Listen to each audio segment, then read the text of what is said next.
मैं राइटर मिश्रा जी, जो मैंने मेरे डैड से लिया। सो काफी बेवफा वाली काफी सुना दी है मैंने, जिन्होंने सुनी उनको पता है।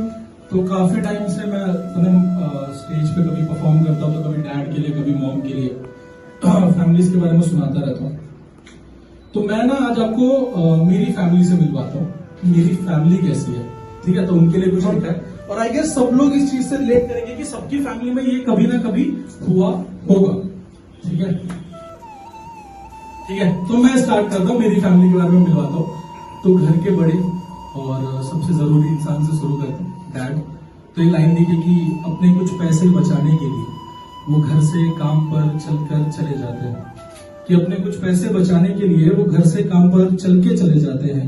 बच्चों की कमीज सिली रहे इसीलिए अपनी फटी कमीज छुपाते हैं, कि बच्चों की कमीज सिली रहे इसके लिए अपनी फटी कमीज छुपाते हैं। वो गम में भी होकर हमारे सामने हमेशा मुस्कुराते हैं, कि वो गम में भी होकर हमारे सामने हमेशा मुस्कुराते हैं। वो एक ही है यारो जो ये किरदार निभाते हैं, ऐसे नहीं वो घर में पिता कहलाते हैं, कि ऐसे नहीं वो घर में पिता कहलाते हैं। तो उनके बाद जो घर में दूसरी सबसे इंपॉर्टेंट पर्सन होती है हम सबकी लाइफ में, माँ। तो अगली लाइन उसके लिए है कि उसकी सुबह और उसकी शाम घर की ख्वाहिशें पूरी करने में कट जाती है, कि उसकी सुबह और उसकी शाम घर की ख्वाहिशें पूरी करने में कट जाती है। घर में सबका पेट भरा है इसलिए अक्सर सबसे आखिर में वो खाना खाती है, कि सब रिलेट करेंगे इस तरह से कि मम्मी हमेशा सबसे लास्ट में खाना खाती है, कि घर में सबका पेट भरा है इसलिए सबसे आखिर में वो खाना खाती है। बच्चों की ख्वाहिशें पूरी हो इसीलिए वो अपनी ख्वाहिशों का गला दबाती है, कि बच्चों की ख्वाहिशें पूरी हो इसलिए वो अपनी ख्वाहिशों का गला दबाती है। वो एक ही है यारो जो ये किरदार निभाती है, ऐसे ही नहीं वो माँ कहलाती है, ऐसे ही नहीं वो माँ कहलाती है। तो इसके बाद जो मैंने अगली लाइन लिखी है वो मेरी मॉम से भी ज्यादा इंपॉर्टेंट है मेरे लिए, ठीक है, क्योंकि मॉम से ज्यादा रोल उसने मेरी लाइफ में निभाया। तो उसके लिए लाइन लिखी है कि माँ के बाद अगर घर की कोई जिम्मेदारियां निभाती है, कि माँ के बाद अगर घर की कोई जिम्मेदारियां निभाती है, आंखें बंद होने पर अगर माँ के बाद किसी की छवि नजर आती है, कि माँ के बाद आंखें बंद होने पर किसी की छवि नजर आती है जो आपको अपना दोस्त, आपको अपना हमदर्द बताती है, जिंदगी के हर मोड़ पर जो आपका साथ निभाती है, ऐसे ही नहीं यारो वो बहन कहलाती है, ऐसे ही नहीं यारो बहन कहलाती है। अगली जो लाइन है वो जो ऐसे कि बचपन से समझदारी तक जिससे लड़कर तुम बड़े हुए हो, कि बचपन से लेके समझदारी तक जिससे लड़कर तुम बड़े हुए हो, जो तुम्हारे हर सुख में दुख में तुम्हारा साथ निभाता है।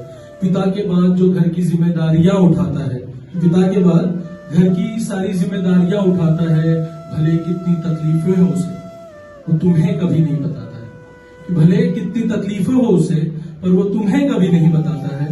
वो एक ही है यारो जो ये किरदार निभाता है, ऐसे नहीं वो घर का भाई कहलाता है, ऐसे नहीं वो घर का भाई कहलाता है। तो रिसेंटली मेरे घर में एक न्यू मेंबर आई है, मेरी भाभी माँ, ठीक है। तो अब तक नहीं थी तो नहीं लिखी थी, बट अब आ गई है तो उनके लिए एक लाइन लिखी है।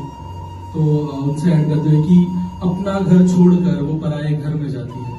तो जो मैरिड है वो इस चीज से रिलेट करेंगे कि अपना घर छोड़कर वो पराये घर में जाती है, अपनी जिंदगी को एक नए दौर से बनाती है, कि अपना घर छोड़कर एक पराये घर में जाती है, अपनी जिंदगी को एक नए दौर से बनाती है, घर की जिम्मेदारियों को अपने कांधों पे उठाती है, कि घर की जिम्मेदारियों को अपने कांधों पे उठाती है। घर की बेटी, बहू, बहन ना जाने ऐसे कितने किरदार निभाती है, कि घर की बेटी, बहू, बहन ऐसे ना जाने कितने किरदार निभाती है, ऐसे ही नहीं कोई लड़की किसी के घर की बहू बन पाती है। कई तकलीफें आती है, कई जिम्मेदारियां आती है, कि कई तकलीफें आती है, कई जिम्मेदारियां आती है, उन सबको निभाने पर भी वो घर के हर काम में हर किसी का हाथ बटाती है, कि घर के हर काम में वो हर किसी का हाथ बटाती है।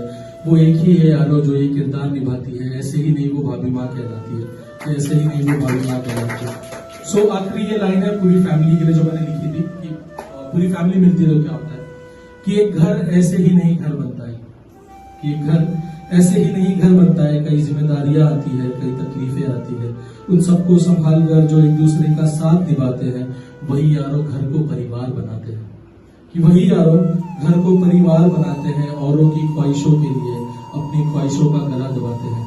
तकलीफें होती हैं फिर भी उसे अपने में ही दबाते हैं, कि तकलीफें होती है तो भी उसे अपने में ही दबाते हैं, तब जाके वो घर को परिवार बनाते हैं, तब जाके वो घर को परिवार बनाते हैं। सो काफी मतलब मुझे ऐसा लग रहा है काफी यंग ऑडियंस है, ये सबको ब्रेकअप ही सुनना है। तो मेरी एक आखिरी शेर है जो मैं सुनाऊंगा। ये ना मैंने लिखी थी काफी पूरे ब्रेकअप के बाद, ठीक है। तो इसमें कुछ गलत नहीं है, बेवफा वाली शायरियां बहुत लिखी है, बट मेरा ऐसा मानना है कि अगर प्यार सच्चा हो तो वो बेवफा नहीं थी, और जब आपने उसको बेवफा बोल दिया मतलब आपका प्यार ही सच्चा नहीं था, ठीक है। तो इसके लिए एक दो लाइन लिखी थी कि माना इस रिश्ते के टूट जाने में मेरी कुछ गलतियां थी, कि माना इस रिश्ते के टूट जाने में मेरी कुछ गलतियां थी, पर उन गलतियों में तेरी भी कुछ खामियां थी। यूं बेवजह कोई किसी को छोड़कर नहीं जाता, यूं बेवजह कोई किसी को छोड़कर नहीं जाता। तुझे छोड़ जाने की शायद कुछ तो वजह थी, कि तुझे छोड़ जाने की शायद कुछ तो वजह थी। और यूं जो तुम जमाने को मेरी बुराइयां बता रहे हो, जाओ कह दो। यूं जो तुम जमाने को मेरी बुराइयां बता रहे हो, जाओ कह दो। सच कहूं कोशिश तो मैंने भी बहुत की थी, पर सच्ची मोहब्बत वालों से बुराइयां भी नहीं होती, पर सच्ची मोहब्बत वालों से बुराइयां भी नहीं होती।